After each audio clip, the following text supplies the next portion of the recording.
திமுகவின் முன்னாள் அமைச்சர் கே.என். நேரு அவர்களது வீட்டில் மூட்டை மூட்டையாக சிக்கிய பணம். லஞ்ச ஒழிப்புத்துறை அதிகாரிகள் அதிரடி நடவடிக்கை. நண்பர்களே, இந்த வீடியோவிற்கு ஒரே ஒரு லைக் மற்றும் சப்ஸ்கிரைப் பண்ணிருங்க. திராவிட முன்னேற்ற கழகத்தின் ஆட்சியில் ஊழல் மட்டும்தான் மாஜி அமைச்சர்கள் செய்தார்கள்.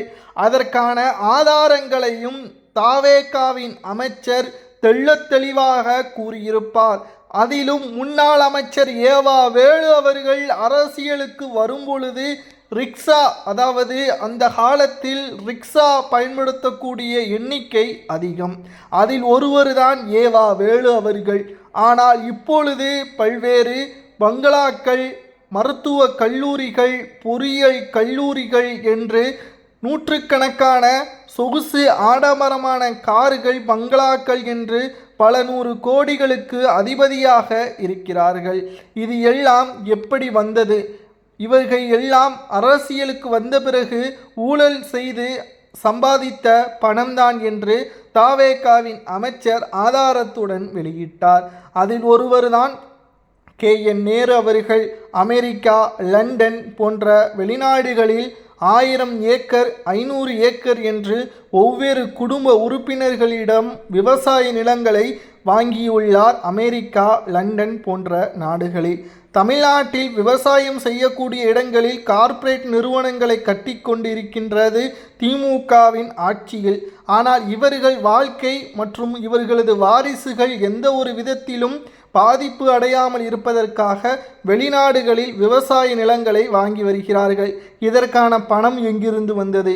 யாருடைய சொத்துக்கள் இவைகள் எல்லாம் என்று கே.என். நேரு அவர்கள் மீது நேரடியாகவே அர்ஜுனா அவர்கள் தாக்கியுள்ளார் சட்டப்பேரவையில். அதன் அடுத்தபடியாக கே.என். நேரு அவர்களிடம் விசாரணை நடத்துவதற்கு அதிரடியாக இன்று காலையில் வீடு புகுந்து லஞ்ச ஒழிப்புத்துறை அதிகாரிகள் சோதனைகளை நடத்தினர். அதில் எதிர்பாராத விதமாக பல கோடிகள் சிக்கியது. அதில் கே.என். நேரு அவர்களது கழிவறையில் பதுக்கி வைக்கப்பட்டுள்ள பணங்களும் கண்டறியப்பட்டது. சுமார் அமெரிக்கா டாலர்கள் 1 லட்சம் அமெரிக்கா டாலர்கள் கைப்பற்றப்பட்டுள்ளது. எப்படி அமெரிக்கா டாலர் கே.என். நேரு அவர்களது வீட்டில், அதுவும் கழிவறையில் ரகசிய அறையில் பதுக்கி வைக்கப்பட்டிருக்கிறது? இதன் பின்னணியில் யார் இருக்கிறார்? இவைகள் எல்லாம் தற்பொழுது விசாரணையின் மூலம் வெட்ட வெளிச்சத்திற்கு வரும் என்றும் கூறப்படுகிறது. பல நாள் திருடன் ஒரு நாள் அகப்படுவான் என்ற பழமொழி ஒன்று இருக்கிறது. அது கே.என். நேரு அவர்களுக்கு கச்சிதமாக பொருந்தும் என்று நாம் கூறலாம். திமுகவின் ஆட்சியில் மன்னர்களாக திமுகவின் மாஜி அமைச்சர்கள் செயல்பட்டார்கள். அதிலும் ஒட்டுமொத்தமாக திமுகவிற்கு தேவையான அனைத்து ஆடம்பர வசதிகளையும் செய்து கொடுத்தார்கள். அதில் பெருவாரியான சொத்துக்கள் திமுகவின் மாஜி அமைச்சர்கள் கமிஷன் மூலமாகவே பெற்றார்கள். ஒவ்வொரு நிறுவனங்களுக்கும் கொடுக்கக்கூடிய அந்த டெண்டர்களில் 30% கமிஷனாக பெற்று இவர்கள் ஆடம்பரமான வாழ்க்கைகளையும் வாழ்ந்துள்ளார்கள் என்பதையும் நம்மால் இதன் மூலம் பார்க்க முடிகிறது. திராவிட முன்னேற்ற கழகத்திற்கு மிகப்பெரிய ஒரு நெருக்கடியை ஏற்படுத்தும் விதமாக திமுகவின் மாஜி அமைச்சர்கள் செய்த ஊழல் தற்பொழுது ஆளும் கட்சியாக வர முடியாத சூழல் உருவாகியுள்ளது. இனியும் மக்கள் திமுகவை நம்பவும் மாட்டார்கள், திமுகவை ஏற்றுக்கொள்ளவும் மாட்டார்கள். ஏனென்றால் தமிழ்நாட்டில் முழுவதும் மக்கள் திமுகவிற்கு எதிராகத்தான் தற்பொழுது வரை பேசுகிறார்கள். சட்டப்பேரவை கூட்டத்தொடரிலும் கூட திமுகவின் ஆட்சி தமிழ்நாட்டில் இனி தேவையே இல்லை. தமிழ்நாட்டில் திமுகவினர்கள் செய்த முறைகேடுகள், ஊழல்கள் அனைத்தையும் நாம் பட்டியலிட்டு பார்த்தால் அதில் முதல் இடத்தில் அந்த டாப் 5 மாஜி அமைச்சர்கள் கே.என். நேரு மற்றும் ஏவா வேலு, செந்தில் பாலாஜி, பொன்முடி, தங்கம் தென்னரசு இவர்கள்தான் இருப்பார்கள். பனையூர் விமான நிலையத்தை ரத்து செய்த முதல்வர் விஜய் அவர்கள் நேரடியாக 5000 ஏக்கர் விவசாய நிலம் பாதிக்கப்படும், அதிலும் அங்கு குளங்கள் ஏராளமாக இருக்கிறது, இவைகளை எல்லாம் அழித்துவிட்டு அங்கு விமான நிலையம் கட்டுவதால் எந்த ஒரு பயனும் இல்லை என்று கூறி விவசாயிகள் கடந்த ஆட்சியில் போராட்டத்தை நடத்தினார்கள். தேர்தலுக்கு முன்பாக முதல்வர் விஜய் அவர்கள் வாக்குறுதியை கொடுத்தார்.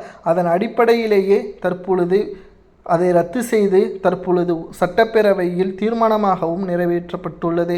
ஆனால் அந்த பரந்தூர் விமான நிலையம் அமைக்கப்படுவதாக கூறி பல ஏக்கர்களை இவர்கள் விலைக்கு வாங்கி தற்பொழுது அதன் மூலம் தொழில் முதலீடுகளை மேற்கொள்ளலாம் எதிர்காலத்தில் என்ற திட்டம் போட்டியிருந்தார்கள் இந்த டாப் 5 மாஜி அமைச்சர்கள். அது எல்லாம் தற்பொழுது மண்ணோடு மண்ணாகிவிட்டது என்ற காரணத்தினால், தற்பொழுது நஷ்டமடைந்து விடுவோம் என்ற காரணத்தினால் சட்டப்பேரவையிலிருந்து வெளியேறி மக்களுக்கு நாங்கள் செய்தது தவறு கிடையாது என்று கூறுகிறார்கள். நேரலையில் இவர்களது செயல்பாடுகள் மக்கள் பார்த்து கொண்டுதான் இருக்கிறார்கள். KN நேரு அவர்களது வீடுகளில் நடைபெற்ற இந்த லஞ்ச ஒழிப்புத்துறை அதிகாரிகளது சோதனையில் மூட்டை மூட்டையாக ஆவணங்களையும் பணங்களையும் கைப்பற்றி இதற்கான விளக்கத்தை KN நேரு அவர்களும் அவர்களது உறவினர்களும் கொடுக்கவில்லை என்றால் அந்த பணத்தை என்ன செய்யலாம் என்பதை மக்களாகிய நீங்கள்தான் கூற வேண்டும். ஏனென்றால் ஒவ்வொரு பணமும் ஒவ்வொரு இந்த மாஜி அமைச்சர்கள் செய்த முறைகேடுகளும் ஆதாரம் இல்லாமல் யாரும் இதில் முறைகேடு செய்ய முடியாது. ஏனென்றால் இவர்கள் செய்த அனைத்து பித்தலாட்டங்களும் கடந்த ஆட்சியில் மாஜி அமைச்சர்கள் முதலீடுகள் இல்லாமல் இது நடைபெறுவதற்கு வாய்ப்பே இல்லை.